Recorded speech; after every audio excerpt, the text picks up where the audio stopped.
Hello friends, welcome to lucky Reddy stories. Please story విన్న తర్వాత like, comment, share and subscribe, అలానే hype option ఇచ్చి points ఇవ్వటం మాత్రం మర్చిపోవద్దండి. ప్లీజ్ స్టోరీని ఎంకరేజ్ చేయండి. ఈరోజు నేను నిన్ను ఒక ప్లేస్కి తీసుకుని వెళ్తున్నాను. అక్కడికి వెళ్తే నువ్వు సర్ప్రైజింగ్గా, షాకింగ్గా, అంతకు మించి హ్యాపీగా కూడా ఫీల్ అవుతావు అంటూ అమృతని ప్రియాంష్, యామిని ఇద్దరి రిసెప్షన్కి తీసుకొని వచ్చాడు రాకేష్. యామిని వాళ్ళ ఇల్లు తనకి ముందుగానే తెలిసి ఉండటంతో ఇక్కడికి ఎందుకు తీసుకొని వచ్చావు అని అనుమానంగా అడిగింది అమృత. అదే కాక ఆ ఇల్లంతా పూలతో, లైటింగ్స్తో డెకరేషన్ చేసి ఉండటంతో తనకి అంతా అయోమయంగా అనిపించింది. ఇంట్లో ఏదైనా ఫంక్షన్ జరుగుతుందా? అలాంటిది ఏదైనా జరిగితే అక్క నాకు ఫోన్ చేసి చెప్పేది, కానీ ఎందుకు చెప్పలేదు అని మనసులోనే అనుకుంది. మనం ఎక్కడికి వచ్చామో నీకు తెలుసా, లేదంటే నేనే నీకు చెప్పాలా అని రాకేష్ అడిగాడు. హబ్బా రాకేష్, ఇప్పుడు మనం ఎక్కడికి వచ్చాము అనేది నాకు క్లియర్గా అర్థమయ్యింది, కానీ ఎందుకు వచ్చాము అనేది అర్థం కావటం లేదు. ఇక్కడ ఏదో ఫంక్షన్ జరుగుతుంది అని అర్థమవుతుంది, కానీ ఏం ఫంక్షన్ అని అడిగింది అమృత. ఈరోజు ప్రియాంష్, యామిని ఇద్దరి రిసెప్షన్. వాళ్ళిద్దరి రిసెప్షన్కి ప్రియాంష్ పిలిచాడు, అందుకే మనం ఇక్కడికి వచ్చాము అని హ్యాపీగా చెప్పాడు రాకేష్. ఏంటి, వాళ్ళ రిసెప్షన్ అయితే నిన్ను పిలిచారా?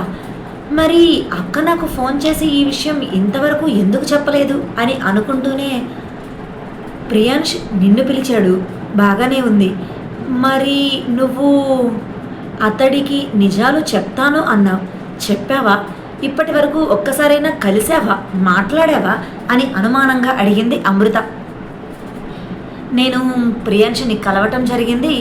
నేను తన జీవితంలో చేసిన తప్పులన్నీ అతడి ముందు ఒప్పుకోవటం జరిగింది. ప్రియాన్స్ నన్ను క్షమించి ఇంతకు ముందులా ఫ్రెండ్లా యాక్సెప్ట్ చేయటం కూడా జరిగిపోయింది. నిన్ను తీసుకొని వెళ్ళి మాట్లాడాలి అనుకున్నాను, కానీ ఎందుకో తప్పంతా నాది, మధ్యలో నిన్ను ఇన్వాల్వ్ చేయాలి అనుకోవలేదు.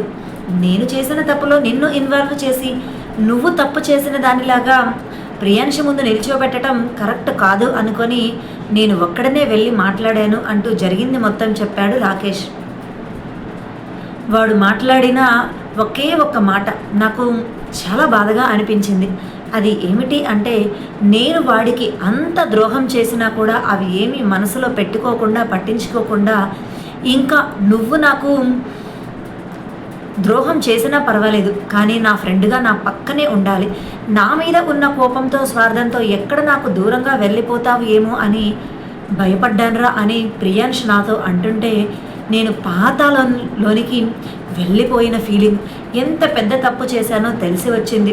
అలాంటి గుడ్ ఫ్రెండ్కి ఇలాంటి ఇది చేయటం కరెక్ట్ కాదు అనే ఫీలింగ్ అని చెప్పాడు రాకేష్. అమృత కూడా ఏమీ మాట్లాడలేక మౌనంగా ఉంది. నిజంగా ఇలాంటి ఫ్రెండ్ దొరకటం నా అదృష్టం కదా అని ప్రియాంష్ గురించి గొప్పగా చెబుతూ సైలెంట్గా ఉన్న అమృత చేతిని పట్టుకొని, ఏమైంది అలా మౌనంగా ఉన్నావు అని ఆమెను కదిలించాడు రాకేష్. అది ఏం లేదు, నేను రెండవసారి ప్రియాంష్, యామిని ఇద్దరిని విడదీయడానికి అని నువ్వు నన్ను వాళ్ళ ఇంటికి పంపించావు కదా, నాకు అప్పుడే తెలుసు ప్రియాంష్కి నీ గురించి మొత్తం తెలుసు అనేది. అప్పుడే ఈ విషయం నీకు చెప్పాలి అనుకున్నాను, కానీ కరెక్ట్గా అదే టైంకి నీ గురించి ఆంటీ, అంకుల్కి ఇద్దరికీ తెలియటం, ఆ తర్వాత నీకు యాక్సిడెంట్ అవ్వటం, ఆ తర్వాత నువ్వు మారిపోవటం, అవన్నీ చకచకా జరిగిపోవటంతో చెప్పలేదు. అంతకు మించి ఆ విషయాన్ని మర్చిపోయాను. చెప్పి ఇంకా నీలో బాధను పెంచడం ఎందుకు అని ఆ క్షణం అనిపించి ఆగిపోయాను. అప్పుడు ప్రియాంష్ నాతో ఒకే మాట చెప్పాడు, నేను ఏడుస్తుంటే వాడు హ్యాపీగా ఉంటాడు అంటే నేను జీవితాంతం వాడి కోసం ఏడుస్తూనే ఉంటాను. నా కన్నీళ్ళు వాడి పెదవుల మీద చిరునవ్వులు తెప్పిస్తే నేను ఎప్పుడూ కన్నీరు కారుస్తూనే ఉంటాను అని నా మాటగా వాడికి చెప్పు అని నాతో అన్నాడు ప్రియాంష్. అప్పుడు నాకు క్లారిటీగా అర్థం కాలేదు, కానీ ఇప్పుడు నీ మాటలు విన్న తర్వాత నీ గురించి ప్రియాంష్కి ఎప్పుడో తెలుసు అని అర్థమయ్యింది. కానీ నీ ఫ్రెండ్షిప్ని మాత్రం వదులుకోవాలి అనుకోలేదు. నిజంగా అలాంటి ఫ్రెండ్ దొరకటం నీ అదృష్టం రాకేష్ అని రాకేష్ చేతిని పట్టుకొని చెప్పింది అమృత. రాకేష్ ఏమీ మాట్లాడలేక ఒక్క నిమిషం మౌనంగా ఉన్నాడు. ఇంతకు ముందు అయితే వాడు అలా మాట్లాడుతున్నాడా, ఇలా చెప్పాడా అంటూ మరోలా రియాక్ట్ అయ్యేవాడేమో. కానీ ఇప్పుడు ప్రియాంశు మీద ఉన్న కోపం, స్వార్థం అన్నీ తొలగిపోయాయి. అంతకు మించి ప్రియాంశు మంచితనం, అతడు తనని ఏ విధంగా ఫ్రెండ్గా చూస్తున్నాడు అనేది తెలిసిన తర్వాత ఇక ప్రియాంశు గురించి నెగిటివ్గా ఒక్క మాట కూడా మాట్లాడలేకపోయాడు. అంతా పాజిటివ్గానే మాట్లాడాలి అని తన మనసు తనకి చెబుతుంది. అందుకే 2 నిమిషాల తర్వాత చిన్నగా నవ్వి, నిజంగా వాడు గోల్డ్ కాదు కాదు డైమండ్, కోట్లలో ఒకడు ఉంటాడు ఇలాంటి వాడు, చాలా రేర్ పీస్. అలాంటి వాడు నాకు ఫ్రెండ్ అయ్యాడు. నా ఫ్రెండ్షిప్ని నేను ఇకపైన ఎప్పటికీ చెడగొట్టుకోకూడదు. ఫ్రెండ్షిప్ అంటే మాదే అనేంతగా మారిపోవాలి అని మనస్ఫూర్తిగా అన్నాడు రాకేష్. అవును, ఈ ఫ్రెండ్షిప్ని ఎప్పటికీ వదులుకోవద్దు అని మనస్ఫూర్తిగా అమృత రాకేష్కి చెప్తున్నప్పుడే అక్కడికి నీలిమ వచ్చి, ఏంటే ఫోన్ చేస్తే కనీసం ఫోన్ లిఫ్ట్ చేయడం కూడా తెలియదా, అంత బిజీగా గడిపేస్తున్నావా అని సీరియస్గా అడిగింది. నువ్వు నాకు ఎప్పుడు ఫోన్ చేసావక్క అని అమాయకంగా అయోమయంగా అడిగింది అమృత. ఒకసారి నీ ఫోన్లో నా నుండి నీకు ఎన్ని మిస్డ్ కాల్స్ వచ్చాయో చూసుకోవే, అప్పుడు నేను నీకు ఎన్నిసార్లు ఫోన్ చేశాను అనేది తెలుస్తుంది. నేను ఫోన్ చేయటమే కానీ నువ్వు మాత్రం లిఫ్ట్ చేయవే. సరే తర్వాతైనా చూసుకొని ఫోన్ చేస్తావు కదా అనుకుంటే అది కూడా లేదే, ఎప్పుడు ఫోన్ చేసినా బిజీ బిజీ అని వస్తుంది. సరే బిజీగా ఉన్నా ఓకే, కాస్త ఖాళీ టైం దొరికినప్పుడైనా అక్క ఎందుకు ఫోన్ చేస్తుందో ఏంటో, అసలు ఏం అవసరం వచ్చిందో ఏంటో అని కనుక్కోవటానికైనా రివర్స్లో ఫోన్ చెయ్యాలి కదా. అస్సలు లేనే లేదు. పిన్ని నీకు పెళ్లి సంబంధం చూసింది అని నా నోట్లో నుంచి మాట చెప్పానో లేదో, ఇక నా ఫోన్ లిఫ్ట్ చేయడం మర్చిపోయావు, కట్ చేసేస్తున్నావా, పిన్ని వాళ్ళకు కూడా ఫోన్ చేయడం లేదంట, ఏంటి విషయం అని సీరియస్గా అడిగింది నీలిమ.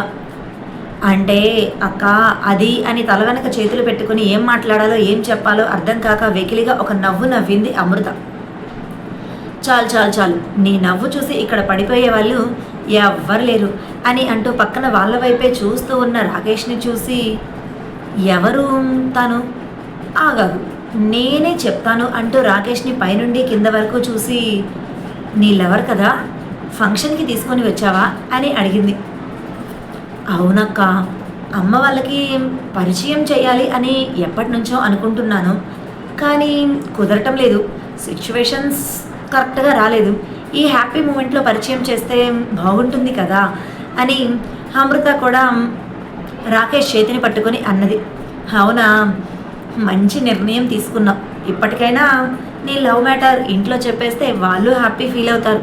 సరే సరే రండి అంటూ వాళ్ళని ముందుకు తీసుకొని వెళ్ళి ముందు చైర్లో కూర్చోబెట్టి, ఇక్కడే ఉండండి నేను ఇప్పుడే వస్తాను అని నీలిమ చెప్తున్నప్పుడే అక్కడికి నీరజ్ వచ్చి, నీలిమ నీకు ఎన్నిసార్లు చెప్పాను ఒక్క చోటే కూర్చోమని, ఇలా తిరుగుతూ ఉంటే ఎలా, నీ గురించి నువ్వు కేర్ తీసుకోవాలి కదా అని అన్నాడు. హబ్బా నాకు ఏమీ కాలేదు, బాగానే ఉన్నానులే, అమృత వస్తే తనతో మాట్లాడుతున్నాను అని అన్నది నీలిమ. సరే సరే అయితే ఇక్కడే నీ చెల్లెలతో మాట్లాడుతూ ఉండు, ఎక్కడికి వెళ్ళొద్దు, ఏదైనా పని ఉంటే నాకు ఫోన్ చేయి, నేను వచ్చి నీకు ఆ పని చేసి పెడతాను, అంతేకాని అటు ఇటు అస్సలు తిరగొద్దు అని నీలిమకి చెప్పి, బాగున్నావా అమృత అని నవ్వుతూ అమృతని అడిగాడు నీరజ్. నేను బాగున్నాను బావగారు, కానీ మీరే దేనికో కంగారు పడుతున్నట్లుగా ఉన్నారు. అయినా మా అక్క ఏమైనా చిన్నపిల్ల ఈ ఫంక్షన్లో తప్పిపోతుంది అని తనని ఎక్కడికి పోవద్దు అంటున్నారు, అంతకు మించి మమ్మల్ని కాపలాగా పెడుతున్నారు అని అల్లరిగా అన్నది అమృత. నీరజ్ గట్టిగా నవ్వేసి, అలాగే అనుకో, నాకు చాలా పని ఉంది, తర్వాత మీతో మాట్లాడతాను అని చెప్పి అక్కడ నుంచి వెళ్ళిపోయాడు. కపిల్ యామిని రూమ్లోనికి వచ్చాడు, కానీ రూమ్లో తనకి ఎవ్వరూ కనిపించలేదు. ఇది యామిని రూమే కదా, కానీ యామిని కనిపించడం లేంటి, బయటికి వెళ్ళిందా, లేదు లేదు బయట కూడా ఎక్కడా కనిపించలేదు. సర్లే నిదానంగా అయినా సరే ఈ రూమ్కి ఇక్కడికే కదా రావాలి, అప్పుడు తన పని చెప్దాం, అస్సలు వదిలిపెట్టకూడదు. లాస్ట్ టైం ఇక్కడికి వచ్చినప్పుడు ఛాన్స్ జస్ట్లో మిస్ అయిపోయింది, ఈసారి అలాంటి ఛాన్స్ మిస్ చేసుకోకూడదు, తన వల్ల నా జీవితం తలకిందులు అయిపోయింది. హ్యాపీగా మల్టీ స్పెషాలిటీ హాస్పిటల్లో డాక్టర్గా వర్క్ చేస్తూ ఎంజాయ్ చేస్తున్న నన్ను ఎక్కడో చిన్న క్లినిక్లో కాంపౌండర్గా బ్రతికే విధంగా చేసింది. నాకు వచ్చే డబ్బులతో నాకు నచ్చిన అమ్మాయితో లైఫ్ ఎంజాయ్ చేస్తుంటే బాగుండేది అప్పుడు. కానీ ఆ రోజు నేను తన కోసం వచ్చి నా జీవితాన్ని నాశనం చేసుకున్నాను. ఇప్పుడు కనీసం ఏ అమ్మాయి కూడా నా వైపు చూడటం లేదు.